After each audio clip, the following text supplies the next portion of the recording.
اللہ الرحمن الرحیم انا للہ و انا الیہ راجعون۔ السلام علیکم ورحمۃ اللہ۔ یا علی علیہ السلام مدد۔ آج روز عاشور ہے، 10 محرم الحرام ہے، اور اسی حوالے سے حرم حضرت بی بی سلام اللہ علیہ، بی بی فاطمہ معصومہ سلام اللہ علیہ معصومہ قوم کے حرم میں آپ لوگوں کی جانب سے نائب زائرہ بھی ہوں اور معذرت چاہتا ہوں، اور یہاں پہ جو بھی عزاداری کا سلسلہ ہے وہ بھی آپ کے لیے شوٹ کرنے کے لیے یہاں پر حاضر ہوا ہوں، تاکہ آپ کو زیادہ سے زیادہ یہاں پر جو بھی عزاداری مراسم عزاداری ہو رہے ہیں وہ آپ تک پہنچا سکیں۔ جلوسوں میں بولنا ذرا ممکن نہیں ہوتا، شور ہوتا ہے اور زیادہ مناسب بھی نہیں لگتا، سیکورٹی کنسرنز بھی ہیں، اس لیے زیادہ ویڈیوز بھی اب کے شوٹ نہیں کی جا سکتی۔ بہرحال عاشورہ ہے، عاشورہ محرم کہیں بھی ہو، بہت دردناک دن ہے، لیکن خاص طور پہ اگر آپ معصومین کے در پر ہیں تو آپ زیادہ اس درد کو محسوس کر سکتے ہیں، آپ ان کے ساتھ اس پرسے میں شامل ہیں۔ بی بی سلام اللہ علیہ کو آپ کی جانب سے پرسہ پیش کروں گا، زیارت کروں گا، اور اس کے ساتھ ساتھ آپ کے لیے اور اپنے لیے دعا گو رہوں گا کہ مولا ہم سب کی دعائیں قبول فرمائیں پروردگار، اور آپ لوگ بھی جلد از جلد یہاں حاضر ہو سکیں۔ 10 محرم کا دن ہے اور حضرت بی بی معصومہ سلام اللہ علیہ کے حرم میں عاشورہ کے حوالے سے مختلف دستے، سنگتیں اور ماتمی تنظیمیں، ماتمی انجمنیں آ کر اپنا پرسہ پیش کر رہی ہیں۔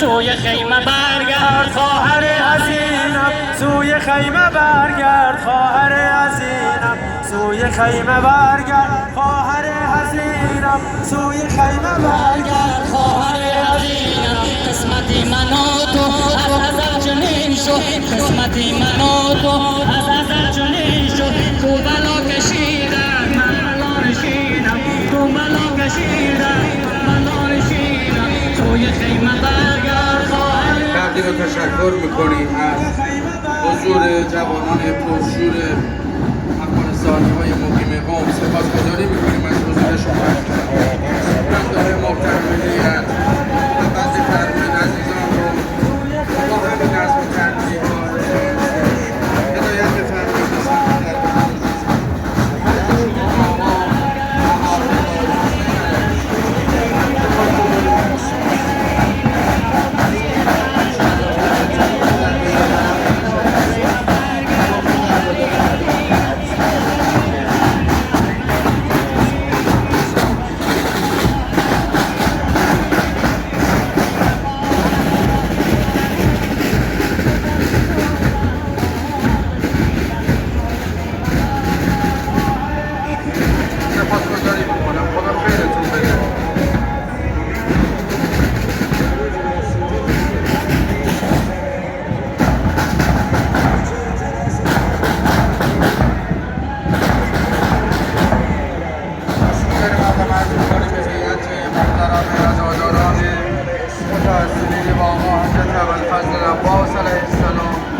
محله شاه‌قلی خان.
بچی عزیز و همه کسایی که التماس دعا گفتن برای شب‌های مرزاشون دعا بفرمایید. انشاءالله در ظهر روز عاشورا خدا این عزیزان را به زودی زود شفا بده انشاءالله.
وقتی رو تشکر میکنیم از حضور هیئت محترمین نیجریه های مقیم قم.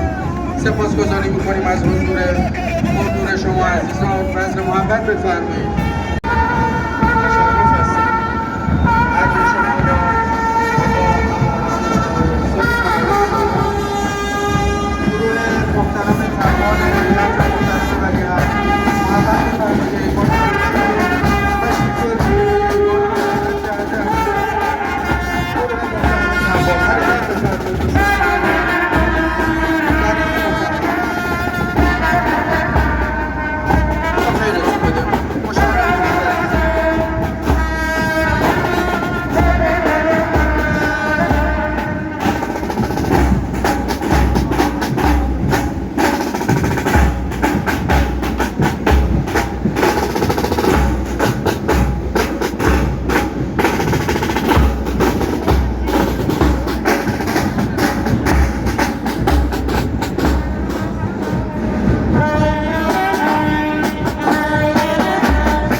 قبول باشه انشاءالله.